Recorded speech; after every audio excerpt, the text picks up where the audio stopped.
जब Hunter Campbell ने ये ऑफर उसके सामने रखी है तो इलिया टुपुरिया ने $20 मिलियन की ऑफर की है। सिरिल गाने ने अपने आप को जिस तरह रीडिस्कवर किया है वो देखने लायक है। थॉमस पेनाल, आपको बता दूं, अनडिस्प्यूटेड चैंपियन अभी भी वो बाहर बैठे हैं। अगर इलिया टुपुरिया दोबारा जस्टिन गेची के साथ उसकी फाइट हो तो यकीनन उसमें इलिया टुपुरिया दोबारा फेवरेट होगा। दोस्तों, आज आपको बताएंगे कि इलिया टुपुरिया और इस्लाम मखाचिव की फाइट क्यों कैंसिल हुई थी, वो फाइट क्यों नहीं हो पाई थी। उस वक्त पे, उस दौरान इलिया टुपुरिया ने इस्लाम मखाचिव पे इल्जाम लगाया था कि उसने डक किया था।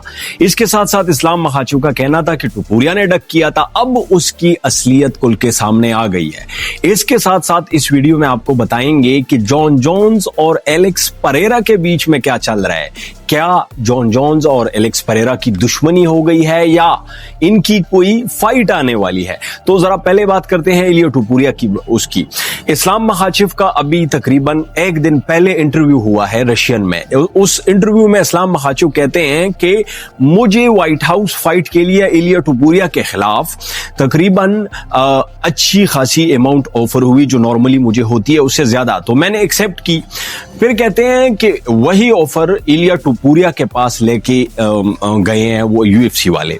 जब हंटर कैम्पबेल ने ये ऑफर उसके सामने रखी है तो इलिया टुपुरिया ने $20 मिलियन की ऑफर की है कि अगर $20 मिलियन मुझे मिलते हैं तो मैं ये फाइट करूंगा इस्लाम के साथ। फिर हंटर और यूएफसी उसके बाद इलिया टुपुरिया को जस्टिन गेची ऑफर करते हैं और वो इलिया टुपुरिया उसी पुरानी ऑफर पे जस्टिन गेची के साथ फाइट कर लेते हैं।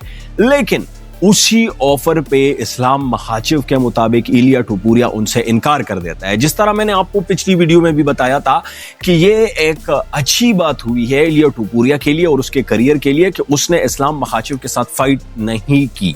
उसकी एक बुनियादी वजह ये थी कि अब तो हम ये कह सकते हैं कि जो जस्टिन गेची के साथ उसकी फाइट हुई है, उस फाइट में इलिया टुपुरिया जो है वो ज्यादा एरोगेंट था, ज्यादा उसकी ईगो सामने नजर आई। अगर इलिया टुपुरिया दोबारा जस्टिन गेची के साथ उसकी फाइट हो तो यकीनन उसमें इलिया टुपुरिया दोबारा फेवरेट होगा और जस्टिन गेची अंडरडॉग होगा। और अगर हम कहें तो 10 में से अगर ये दोनों 10 बार एक दूसरे के साथ फाइट करें तो 8 बार इलिया टुपुरिया के जीतने के चांसेस हैं।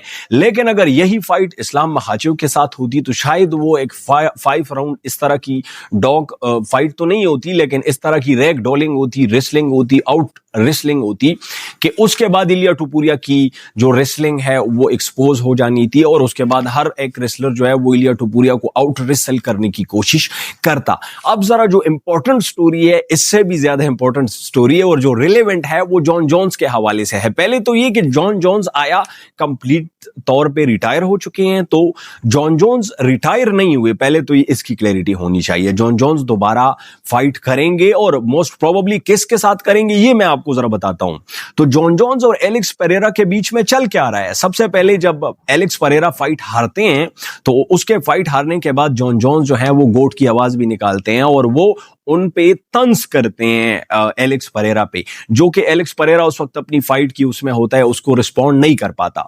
फिर उसके बाद एलेक्स परेरा भी उसका जवाब देता है। एलेक्स परेरा कहता है कि मुझे नहीं पता कि मैंने ऐसा क्या किया है, मेरा तो जॉन जोन्स के साथ अच्छा खासा रिलेशनशिप रहा है। और शामा को आप जानते भी हैं, Shama is a very chill person. Shama बड़ा चिल आदमी है। वो रिंग के अंदर भी, रिंग से बाहर भी। रिंग के अंदर जितना वो ब्रूटल है, जितना वो ब्रूटल स्ट्राइकर है, रिंग से बाहर उतना ही वो एक स्वीट आदमी है। तो शामा को पता नहीं था। अब बताता आपको हूं कि ये हो क्यों रहा था। डेना व्हाइट ने असल में इस दुश्मनी की बुनियाद रखी है। इसका जो बीज था, जो सीड था, वो डेना व्हाइट ने बोया था। डेना व्हाइट ने इस व्हाइट हाउस कार्ड से पहले कहा था कि अगर एलेक्स परेरा तीसरे डिवीजन में भी वो चैंपियन बनता है और वो बेल्ट जीतता है तो मेरे ख्याल से वो जॉन जोन्स को as a GOAT, as a greatest of all time dethrone कर देगा, जो जॉन जोन्स को बड़ा बुरा लगा।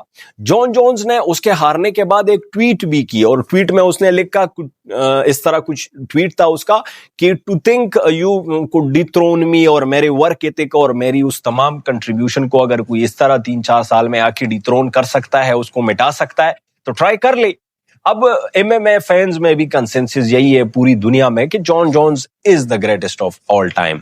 जॉन जोन्स है भी ग्रेटेस्ट ऑफ ऑल टाइम, तो ये बात उसको बुरी लगी। उसके बाद जॉन जोन्स ने जो है एलेक्स परेरा ने रिस्पॉन्ड भी किया। अब जो खबरें आ रही है और जो एक्चुअलिटी भी है, उसके साथ एक खबर अगर आप जोड़े तो आपको उसकी क्लैरिटी मिलेगी। एलेक्स परेरा ने कहा है कि वो हैवी वेट में रुकेगा। अब एलेक्स परेरा का हैवी वेट में रुकना किस तरफ इशारा है? इस तरफ इशारा है कि एलेक्स परेरा और जॉन जोन्स की फाइट आने वाली है। ये जो कुछ हो रहा है, आपको जो स्टेटमेंट्स नजर आ रही हैं सोशल मीडिया पे, ये एक हाइप बन रही है एलेक्स परेरा और जॉन जोन्स के दरमियान फाइट की।